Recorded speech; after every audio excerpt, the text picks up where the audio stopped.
people are trying to do, especially with small files, are much, much faster. Also improved our network throughput. We went back to our networking driver and went down to the core, stripped it, and wrote it until it is much more optimized. As a matter of fact, we've been doing some tests against Windows 7, and we see a very comparable network performance with big Windows. And last, you might have noticed walking around the corner here that our good friends at Toradex are demonstrating how you can boot Windows Embedded Compact 7 in half a millisecond. It's a great series of optimizations, and it really shows off the strength of Compact 7. We know for a lot of people what they want to do is build a device that is complete and has everything running and ready for that end user rather than just moving up into a shell. So for that, we're adding a new capability called Fast Boot. And with Fast Boot, what you can do as a device manufacturer is set a state and then remember that state. And with Fast Boot, you're actually loading into that state. So drivers are already loaded, applications can be already run, etc. So it's different from a user set suspend and resume. It is a set once and resume many times. We're targeting a 2-second on time for this because this is going to be one of our most popular features. So how do we extend intelligence? Well, with Windows Embedded Compact 2013, we make it so you can have access to your important information at any time. We have robust wired and wireless connectivity built in. We have updated our network support, including cell core, Bluetooth, and improved our NDIS 6 support. We make it very easy to connect to Windows Azure as well as any other cloud solutions. Lastly, all of this would not be possible without rich partner support. We have a very large ecosystem of partners for Windows Embedded Compact. You can actually take a look around here. We have a lot of people that can talk to you very intelligently about Windows Embedded Compact. There are thousands of developers worldwide with years of experience. We have support for x86, ARM, v7, Cortex-A processors, Thumb 2 variety.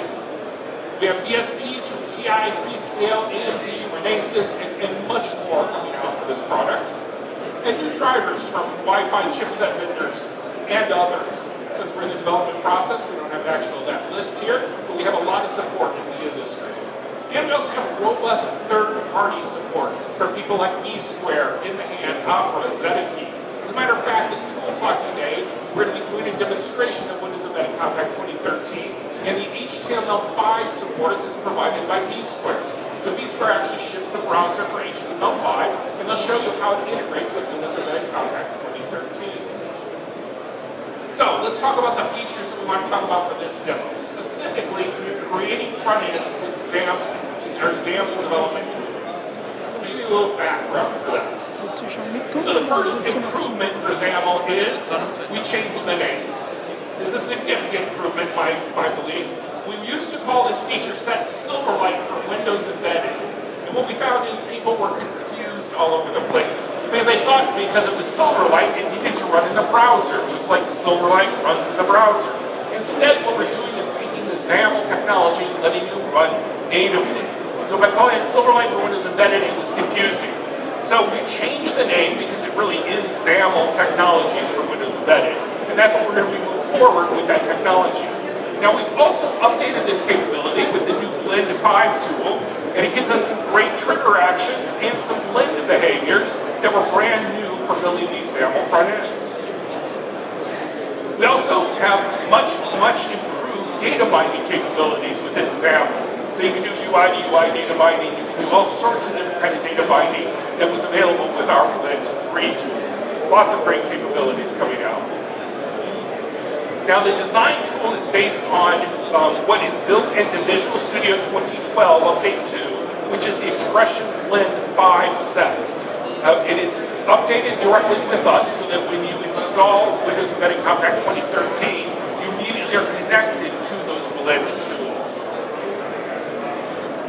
Let's take a quick look at the demonstration. Because all of this doesn't make sense unless you can actually see this in here.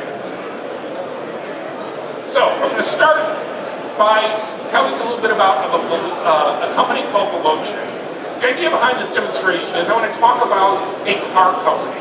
And the idea behind intelligent systems is you need to be able to stream information from all sorts of places be able to make intelligent decisions on your intelligent systems.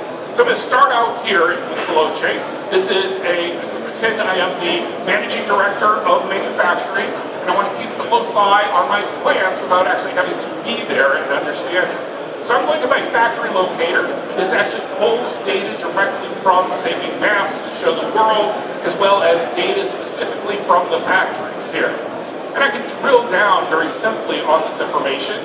I notice that there is some issues that are happening in my Redmond facility. I can actually drill right down to the Redmond facility, see that there are actually 3 facilities here, and only one that's actually having issues. And as I drill down, it gives me some specific information on my Redmond complex problems. So if I look at it, I'll see that of the things that are being produced at this factory, the coupe is actually having some issues. So I can drill down to the coupe by finding out that it's not the chassis, paint, or interior, but it's body issues. These are all analysis that's being done on the data that's streaming up. You see, one of the things that we do at Veloce is these screwdrivers are all internet connected. Ethernet. So as it's going through and doing the installations, it is feeding that data up into the system that's then being pulled up into all of this other systems. And so what we have is a quick analysis here that that there are cars in there that are not being classed through, are not being tightened enough. They're at 84% and 86% as opposed to the 100% that need to be done. So rather than checking every single screw, I can use the data that I have, and I can easily go through and send out a service request and have that spit it out, and so somebody can go and investigate, find out whether maybe the screwdriver was sending out the wrong data, or whether the person wasn't actually putting it into the right level. So you can see from a high level I can use this intelligent systems. Now this is all built on Windows 8 technology. What about Windows Embedded Compact? Let's take a look at that. So what I have here is, imagine now I am the floor manufacturer. So I'm actually putting things in the car. And one of the things that we talk a lot about in intelligent systems is the need for security. You need to be able to integrate easily to make sure that the right person is doing the right work. So I'm going to start off by scanning in my ID so it knows who I am. So I'm just going to use a quick scanner that identifies it based on my card key. It says, yep, that's Steven, he's allowed to move forward. So this could also, if I had scanned it into another system, set me off to a whole different set of screens based on what my capabilities are. So I'm just going to go through and sign in. And now it asks me to scan the vehicle. So imagine a car is up in front of me. Really big car is up in front of me. And I'm going to identify what that car is and scan that in as well. This gives me kind of a setup to go through some visual checks. So yeah, I'm looking at a coupe, I'm looking at a sports car, and it is red. Once I've done my visual checks, these are some of the rules you put in place to make sure that you're doing the right thing. I can go through and do my installation tasks. What am I supposed to do to this car? Well, the first thing I'm supposed to do is put in the speakers. So I grab my speakers here, and I start to install them. It identifies and says, yep, this is the right component, let's keep moving forward. And I can go through and say my installation is complete. And then I move over and say, okay, what's the next thing I want to install? Well, let me grab the head unit here. So I just grab my head unit and I'm about to install it when I realized that the check that it did said this is not the right head unit. I'm not supposed to install this head unit. It goes in a different type of vehicle or a different market. So now I need to stop what I'm doing and find the right head unit rather than trying to install something that was inaccurate. Now I'm going to install the right head unit in this space that's component matched. I go through and actually do the installation, use my touch screen, and actually say the installation is complete. And what's the last thing I need to do is install the navigation device. So these are all the things that I need to do in the system. As I say installation complete, it automatically adds my capability for all of this, but it tells me it hasn't been tested yet. So I'm going to run my diagnostic tests on this system. It's going to go through and test what is out there in the vehicle, as well as how long it took me to actually complete all of this. So my total install time is 1 minute 8 seconds. My average time was 1 minute 13. So I'm doing a little bit better than average. But my best time was 1 minute 3 seconds. And it's gone through and actually updated through data binding the fact that this has all been tested. Now, all of this data is presented to logical to the user, but it's all being presented elsewhere for different devices. For example, that initial application that I showed you of the manufacturer could be able to drill down and see all of the things that have been tested and failed across this environment. So this is using XAML technologies in Windows Embedded Compact 2013. But it's just a pretty demo. Let's take a look at the actual guts, because this is actually XAML running live on a CE PC. So, let me get out of here. This is my CE PC running in virtual machines. One of the benefits of Windows Embedded Compact 2013, if you've ever worked with a CE PC or a virtual PC, now we have just one BSP that works on Hyper-V that can go through for the CE PC or the CE PC virtual machine. So I'm going to go here into my Expression Blend client. You'll notice I actually have my little this quality control interface. This is the design for the entire interface for this Veloce demo that I just gave you. And so I want to take a look and maybe make some changes. For example, that little sign-in that's right there, I want to change it so that they actually see it, because some people on the floor have a little hard time seeing things. So I'm going to make that bright green. So that's an improvement, isn't it? Just nod your head, yes, Steve, it's an improvement. Good. So all I have to do now to update my project is click on Save, switch over to Visual Studio, and rebuild my project. I drill it down.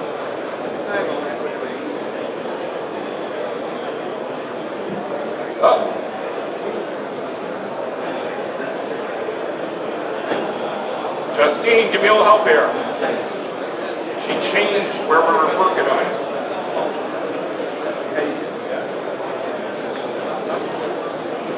Well, you're going to have to take my word for it. So what you do is you do a build within Visual Studio, and then you send it back into the device. Once you send it back to the device, it automatically updates that build so that you can have a live demo of what you're actually building on your CPC, or you can actually send it directly to the device. So there's a couple quick other things I want to talk about Windows Embedded Compact 2013. We've done updating to our imaging system. We've actually thrown out the old imaging system, and we have a new imaging system support. If you've ever done anything with imaging systems in Compact, you'll be very grateful for this.